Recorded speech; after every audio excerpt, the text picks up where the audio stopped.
গ্রামের 91টি পরিবার, বড় ভাইয়ের ঘরে সবার জমানো টাকা পয়সা থাকে।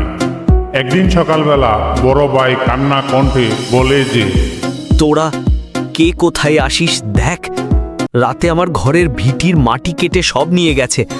হায় আল্লাহ, আমি কি করব এখন? ভাইজান, যে অর্থ চুরি হয়েছে এর মধ্যে আমাদেরও ভাগ আছে। কাউকে সন্দেহ করার কোনো সুযোগ নেই।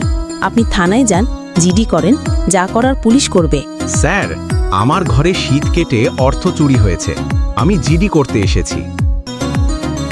আচ্ছা, আপনার নাম ঠিকানা বলেন, আমি লিখে নিচ্ছি। এবার আপনি সই করুন। এই গর্ত দিয়া তো বাইরের কেউ ঢুকতে পারবে না, খুব ছোট।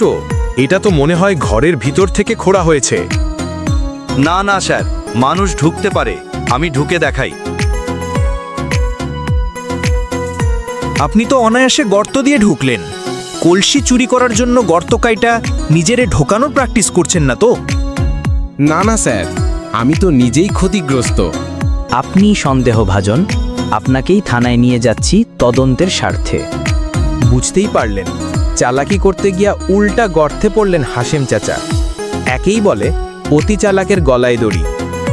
ভাই বোনদের আমানত খেয়ানত করার অপরাধে তার 3 বছরের জেল হয়। আসুন আমরা এই ধরনের অপরাধ সম্পর্কে সচেতন হই।